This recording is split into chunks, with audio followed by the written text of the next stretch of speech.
National highway 44 Kashmir से कन्याकुमारी तक फैला हुआ ये रास्ता सिर्फ इंडिया का सबसे लंबा हाईवे नहीं है। ये अपने अंदर हजारों ऐसे किस्से, ऐसे हादसे और ऐसे राज दफन किए बैठा है जिनके बारे में सिर्फ वही लोग जानते हैं जिन्होंने रात के सन्नाटे में इस हाईवे पर ट्रैवल किया है।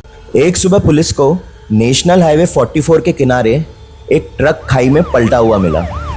ट्रक के कैबिन के अंदर ड्राइवर और उसके हेल्पर की लाशें थी। पुलिस को लगा कि ये एक आम रोड एक्सीडेंट है, लेकिन पोस्टमार्टम रिपोर्ट में एक ऐसी चीज़ सामने आई जिसका जवाब ना तो पुलिस के पास था ना ही डॉक्टर के पास। मरने से कुछ ही देर पहले उन दोनों ने कुछ ऐसा खाया था जो किसी भी आम इंसान का खाना तो नहीं हो सकता। आज जो कहानी मैं आपको सुनाने जा रहा हूँ, ये कहानी मुझे NH44 के पास एक ढाबे पर काम करने वाले लड़के विकास ने बताई थी। उसका कहना था कि रात के 3 बजे के बाद हाईवे के एक सुनसान मोड़ पर कुछ ट्रक ड्राइवर्स को एक ऐसा ढाबा दिखाई देता है जो सिर्फ रात में ही नजर आता है और सुबह होते ही वहां से गायब हो जाता है। जब मैंने इसके बारे में और जानने की कोशिश की, तब मेरे सामने ड्राइवर सतनाम सिंह और उसके हेल्पर परम के साथ घटी हुई एक ऐसी घटना सामने आई जिसे सुनने के बाद शायद आप अगली बार किसी सुनसान हाईवे पर बने किसी ढाबे पर रुकने से पहले एक बार नहीं 100 बार सोचोगे। दोस्तों, अब ये बात आप है ना थोड़ा ध्यान से सुनना। सतनाम सिंह जो था वो बहुत एक्सपीरियंस ट्रक ड्राइवर था जो पिछले 15 सालों से इसी हाईवे पर ट्रक चला रहा था। अब हर बार की तरह सतनाम अपने यूजुअल रूट दिल्ली से गुवाहाटी के सफर पर निकला था।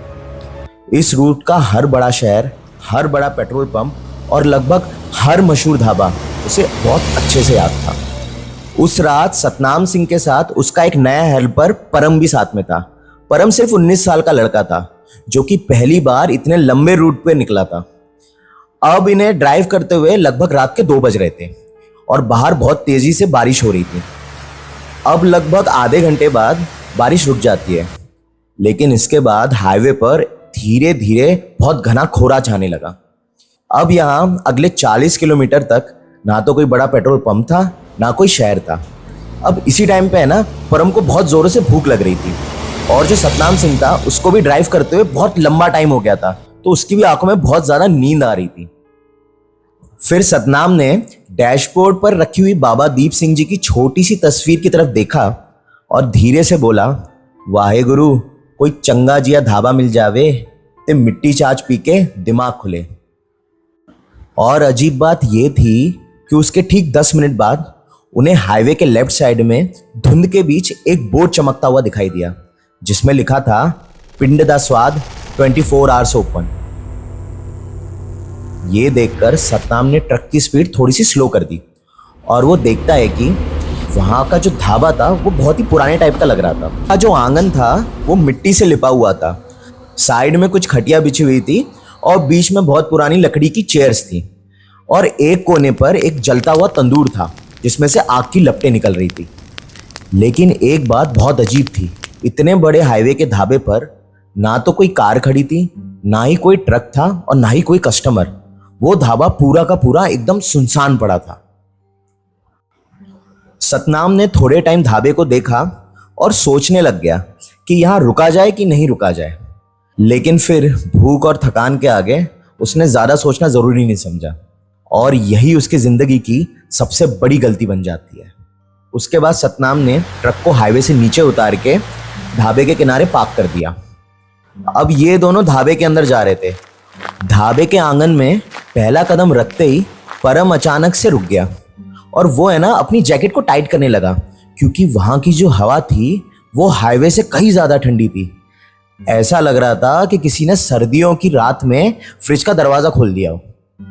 अब ये दोनों परम और सतनाम देखते हैं कि ढाबा पूरी तरह से खाली था, लेकिन तंदूर जल रहा था। बड़े बड़े पतीले चढ़े हुए थे तंदूर पे और हवा में मसालेदार खाने की इतनी तेज खुशबू थी कि दोनों की भूख है ना और बढ़ जाती है। अब ये दोनों इसके बाद टेबल पर जाकर बैठ जाते हैं। कुछ सेकंड्स तक वहां पर कोई नहीं आया। फिर ढाबे के एक अंधेरे कोने से किसी के धीरे धीरे चलने की आवाज इनको सुनाई देती है। अंधेरे से एक बूढ़ा आदमी बाहर निकल कर आता है। उसने अपने शरीर पर एक बहुत ही पुरानी सी मैली सी शॉल ओढ़ रखी थी। तंदूर की लाल रोशनी जब उसके चेहरे पर पड़ती है तो परम क्या देखता है कि उस बूढ़े के चेहरे पर इतनी झुर्रियां थी, ऐसा लग रहा था कि वो सदियों पुराना है। लेकिन सबसे अजीब बात यह थी कि उसकी आंखें बिना पलके झपकते हुए सीधा उन दोनों को देख रही थी। फिर वो बूढ़ा आदमी बोलता है, बैठो पुत्रों, बड़े दिनों बाद इस रास्ते पर कोई ट्रक रुका है। ये बोलने के बाद वो कुछ सेकंड तक चुप रहा। फिर वो बूढ़ा आदमी पूछता है, क्या खाओगे? फिर सतनाम कहता है, काका जो भी ताज़ा बनाए ले आओ। एक काम करो, 2 प्लेट दाल मखनी, तंदूरी रोटियां और दही ले आओ। अब ये सुनने के बाद है ना, वो बूढ़ा आदमी मुस्कुराता है, लेकिन उसकी मुस्कान देखकर परम को थोड़ा सा अजीब सा फील हुआ। उसने देखा कि उसके मुंह में है ना कोई भी दांत नहीं थे, सिर्फ घना अंधेरा था। ऑर्डर लेने के तुरंत बाद वो बूढ़ा आदमी सीधे किचन की तरफ चला जाता है और कुछ ही देर के बाद इन दोनों के सामने गरम तंदूरी रोटियां, दाल मखनी, दही और साथ में प्याज इनकी टेबल पर रख देता है। अब ये दोनों खाना खा रहे थे और खाना इतना टेस्टी था कि कुछ देर के लिए सतनाम और परम ये तक भूल गए कि वो कहाँ बैठे हैं। दोनों बिना बात किए खाते चले जा रहे थे। फिर खाना खत्म होने के बाद बूढ़ा बिल लेकर आता है और बिल के अंदर सिर्फ 80 रुपए लिखे हुए होते हैं। सतनाम बिल को बहुत हैरानी से देखता है, क्योंकि आज के वक्त में वो भी नेशनल हाईवे 44 पर 2 आदमियों का खाना इतना सस्ता कैसे हो सकता है। दाल मखनी का स्वाद इतना टेस्टी था और इतना सस्ता कि सतनाम को यकीन ही नहीं हो रहा था। फिर सतनाम ने जेब से 100 रुपए का नोट निकाला और बूढ़े आदमी को देते हुए बोलता है वो, काका बाकी आप रख लो। फिर सतनाम इसके बाद है ना हंसते हुए उस बूढ़े आदमी से पूछता है, तुसी एक गल दसो, तुम्हारे ढाबे पर कोई रौनक क्यों नहीं है? खाना तो बहुत बढ़िया बनाते हो आप। फिर वो बूढ़ा आदमी सतनाम के हाथ से नोट लेता है और कुछ सेकंड तक उस नोट को देखता रहता है। फिर उसने धीरे से अपनी एक नज़र ऊपर उठाई और सतनाम से कहता है, सरदार जी, जो इस ढाबे पर एक बार रुक जाता है वो फिर कहीं और रुकने के काबिल नहीं रहता। अब ये बात सुनकर सतनाम के चेहरे की मुस्कान हल्की सी कम हो जाती है और फिर वो बूढ़ा आदमी आगे बोला, लोग जल्दी जल्दी में निकल तो जाते हैं, पर जिसे किस्मत यहाँ इस ढाबे पर खींच लाती है वो यहाँ हमेशा के लिए रुक जाता है। अब इस क्रीपी सी कन्वर्सेशन के बाद वहां कुछ सेकंड तक है ना एकदम खामोशी सी छा जाती है। फिर सतनाम अचानक से हंस देता है और उस बूढ़े की बात को किसी अजीब हाईवे वाली फिलॉसफी समझकर इग्नोर कर देता है। फिर सतनाम और परम दोनों ने अपने थर्मस निकाले और गर्म चाय उसमें भरवा लेते हैं और ट्रक की तरफ निकल चलते हैं। कुछ ही देर बाद ट्रक फिर से नेशनल हाईवे पर दौड़ रहा था। गर्म चाय पीने के बाद सतनाम की नींद यहाँ है ना काफी हद तक खुल गई थी, लेकिन परम यहाँ बिल्कुल शांत था। वो बार बार साइड मिरर में पीछे देख रहा था और कुछ सोच रहा था। वो देखता है कि ट्रक जैसे जैसे आगे बढ़ रहा था, ढाबे की लाइट्स धीरे धीरे छोटी हो गई और फिर गायब हो गई। कुछ देर सोचने के बाद परम सतनाम से बोलता है, उस्ताद आपने एक बात नोटिस की? फिर सतनाम बोलता है, क्या बात? परम कुछ सेकंड चुप रहा और फिर बोलता है, उस ढाबे में तंदूर जल रहा था, खाना भी बना हुआ था, लेकिन वहां पे एक भी मक्खी या मच्छर नहीं था। सतनाम यह सुनकर थोड़ी देर के लिए चुप हो जाता है और कुछ सोचने लगता है। फिर परम ने आगे कहा कि जब मैंने टेबल पर हाथ रखा था वो लकड़ी इतनी ठंडी थी उस्ताद, जैसे महीनों से उस टेबल को किसी ने छुआ ना हो। फिर सतनाम उसकी तरफ देखता है और बोलता है, बस इतनी सी बात? फिर परम धीरे से ना की तरह अपना सर हिलाता है और कहता है, नहीं उस्ताद, एक और बात थी। जब वो बूढ़ा पैसे ले रहा था ना आपसे, तब मैंने उसके हाथ में 5 नहीं 6 उंगलियां देखी थी। अब यहां से इस कहानी में असली डर शुरू होता है, क्योंकि आगे जो सच खुलने वाला है उसके बाद शायद आप किसी भी सुनसान हाईवे के किसी सुनसान ढाबे पर कभी नहीं रुकोगे। लेकिन उससे पहले जिन लोगों ने भी इस चैनल को सब्सक्राइब नहीं किया है वो प्लीज सब्सक्राइब कर लो एंड बेल आइकन पे टैप कर दो। अब ये सारी कन्वर्सेशन खत्म होने के बाद कुछ सेकंड तक पूरे कैबिन में है ना खामोशी रही, दोनों बिल्कुल चुप थे। फिर सतनाम कुछ सेकंड के बाद हंसता है और परम से बोलता है, ओए तू पहली बार इतने लंबे रूट पर निकला है, थका हुआ है इसलिए ज्यादा सोच रहा है। हाईवे पर अजीब जगह पर ऐसे अजीब लोग मिलते रहते हैं और ऐसी फालतू की बातें करते रहते हैं। अब ये एक बात बता, खाना अच्छा था ना? तो बस गल खत्म। उसके बाद परम ने शायद ये एक बात नोटिस नहीं की कि जब उसने वो 6 उंगलियों वाली बात सतनाम को बताई थी तो सतनाम को है ना एक पुरानी याद आने लगी। वो याद थी धुंध से भरी एक रात, सड़क पर पड़ी हुई एक साइकिल, और उस साइकिल के हैंडल को जो पकड़ा हुआ था वो बिल्कुल एक ऐसा ही 6 उंगलियों वाला हाथ था जिसे सतनाम पिछले 1 साल से भूलने की कोशिश कर रहा था। लेकिन सतनाम ने उस बारे में परम को कुछ भी नहीं बताया। इस बात के लगभग 20 मिनट के बाद सतनाम का सुकून अगले ही मोड़ पर खत्म हो गया। ढाबे से निकले हुए उन्हें लगभग 10 किलोमीटर हो चुके थे, लेकिन सड़क के किनारे कोहरे के बीच उन्हें फिर से वही बोर्ड चमकता हुआ दिखाई देता है, पिंड दा स्वाद 24 आवर्स ओपन। ये देखते ही सतनाम ने झटके से ब्रेक लगा दिया। ट्रक अचानक से बीच सड़क पर रुक जाता है। फिर इन दोनों ने सामने देखा वही मिट्टी का आंगन, वही खटिया, पुरानी टेबल्स और कोने में जलता हुआ तंदूर। अब ये देखकर सतनाम का दिल पहली बार तेजी से धड़क रहा था। वो सोचने लगा ये कैसे हो सकता है, क्योंकि अभी जब उन्होंने उस ढाबे को क्रॉस किया था तो लगभग 10 किलोमीटर हो चुके थे। तो अब वो सोचने लगता है कि क्या मैंने गलती से कोई टर्न ले लिया और मैं वापस इस ढाबे की तरफ आ गया हूं। फिर सतनाम ने तुरंत डैशबोर्ड पर लगे मैप की तरफ देखा और उस मैप का है ना सिग्नल गायब था। स्क्रीन पर सिर्फ एक ही लाइन बार बार ब्लिंक कर रही थी और वो लाइन थी रूट आउट ऑफ बाउंड्स, यानी आप किसी अलग रूट पर आ गए हो जो कि मैप में है ही नहीं। अब यहाँ सतनाम गुस्से और डर में तुरंत एक्सीलेटर दबाता है और ट्रक को वहाँ से तेजी से निकाल लेता है। इस बार उसने सोच लिया था कि चाहे कुछ भी हो जाए वो ट्रक नहीं रोकेगा। सतनाम ट्रक को 90 की स्पीड से भगा रहा था और स्पीड लगातार बढ़ती जा रही थी। 10 मिनट गुजरे, फिर 20 मिनट गुजरे, लेकिन हाईवे पर एक भी गाड़ी उन लोगों को नजर नहीं आ रही थी, ना सामने की तरफ ना पीछे की तरफ। ऐसा लग रहा था कि वो अकेले ही पूरे हाईवे पर चल रहे हैं। पूरा हाईवे सुनसान पड़ा था। और फिर हाईवे के तीसरे मोड़ को पार करते ही सतनाम के पैर एक्सीलेटर पर पूरी तरह से जम गए। धुंध के बीच फिर से उनको वही बोर्ड एक बार फिर दिखा, पिंड दा स्वाद 24 आवर्स ओपन। लेकिन इस बार ढाबा खाली नहीं था। वो दोनों देखते हैं कि आंगन के बीच वही बूढ़ा आदमी खड़ा था और उसके हाथ में सतनाम का दिया हुआ नोट उन लोगों को दिखाई दे रहा था। वो बूढ़ा आदमी सतनाम और परम को देखकर इस टाइप से हाथ हिला रहा था जैसे वो उन लोगों को बुला रहा हो। अब सतनाम का ये सब देखकर माथे से पसीना टपकने लगा और परम तो डर से रोने लगा। उसकी आंखों से आंसू बह रहे थे। और फिर परम डरते हुए कांपती हुई आवाज में सतनाम से बोलता है, उस्ताद हम फंस चुके हैं।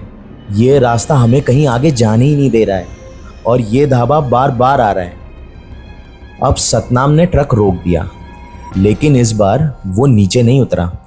उसने ट्रक का दरवाजा का शीशा थोड़ा सा नीचे किया और उस बूढ़े आदमी की तरफ देखते हुए चिल्लाया, कौन हो तुम? हमसे क्या चाहिए तुम्हें? हम बार बार इसी ढाबे पर वापस क्यों आ जाते हैं?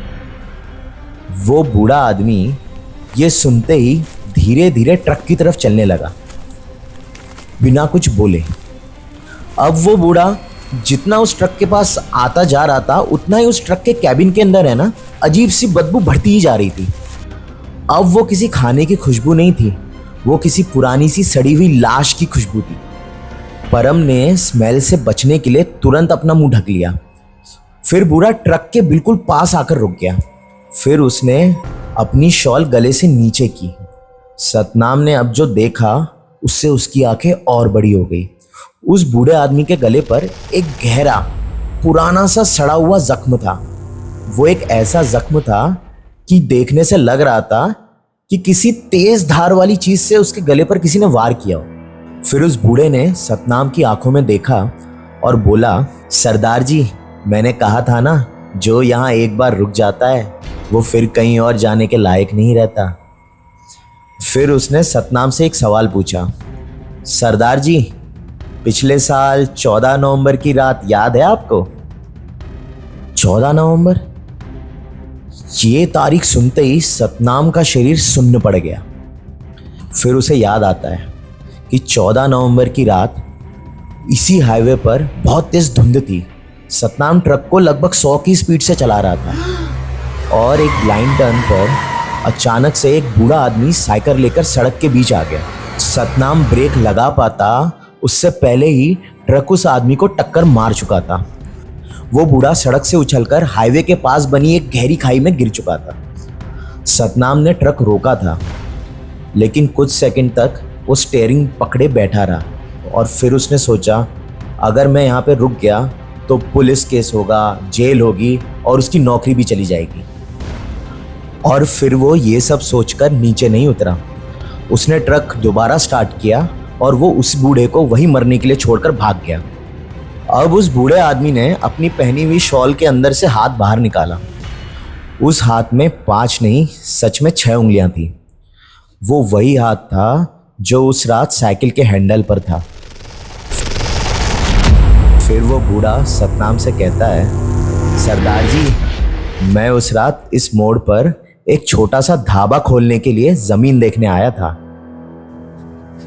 बूढ़े की आवाज अब और भारी हो गई थी और फिर वो बोला, मेरा सपना तो उसी खाई में दफन हो गया, लेकिन ये ढाबा मैंने सिर्फ तुम्हारे लिए बनाया है।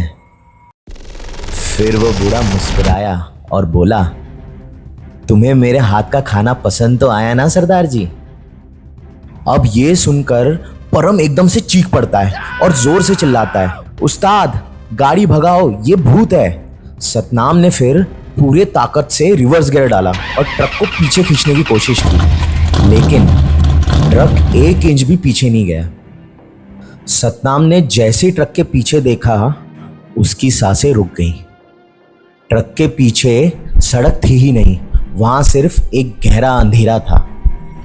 ऐसा लग रहा था जैसे पीछे की पूरी दुनिया गायब हो चुकी हो।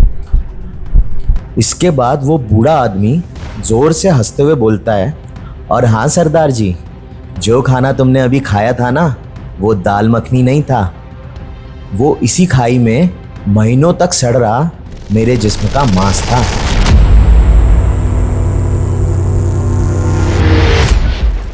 तुमने मेरा कर्ज खाया है सरदार जी, अब कर्ज तो उतारना पड़ेगा। ये कहते ही बूढ़ा आदमी ट्रक के और करीब आ गया। अब यहाँ पे है ना, ट्रक पीछे तो बिल्कुल भी जा ही नहीं पा रहा था।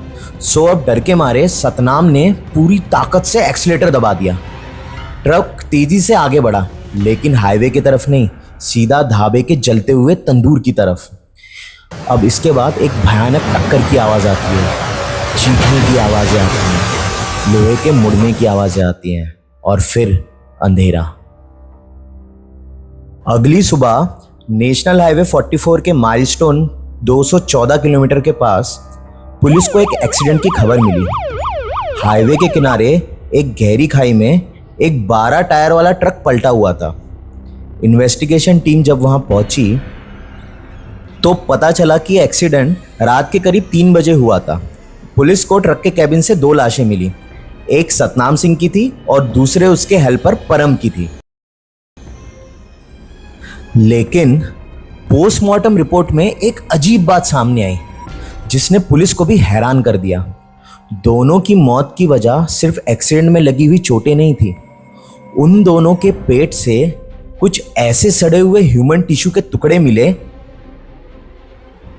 जो किसी पुरानी इंसानी लाश के थे, जैसे मरने से कुछ ही देर पहले इन्होंने कोई सड़ी हुई लाश खाई हो, किसी मुर्दे का मांस खाया हो। और जिस जगह ट्रक गिरा था उस खाई के ठीक ऊपर सड़क के किनारे एक पुराना सा जला हुआ ढाबे का बोर्ड पड़ा हुआ था। अब जब लोकल लोगों से पूछताछ की गई तो पता चला कि साल 2024 में सेम इसी जगह पर एक बूढ़े साइकिल वाले की हिट एंड रन एक्सीडेंट में मौत हो गई थी। वो इस खाई में गिर गया था और कई महीनों तक उसकी लाश किसी को भी नहीं मिली। सो दोस्तों, अगर आपके साथ या आपके जानने वाले के साथ इस तरह की कोई घटना हुई है, सो आप हमें नीचे कमेंट में बता सकते हैं या फिर आप नीचे दिए गए हुए मेल आईडी पर हमें पूरी स्टोरी भेज सकते हैं। Thank you.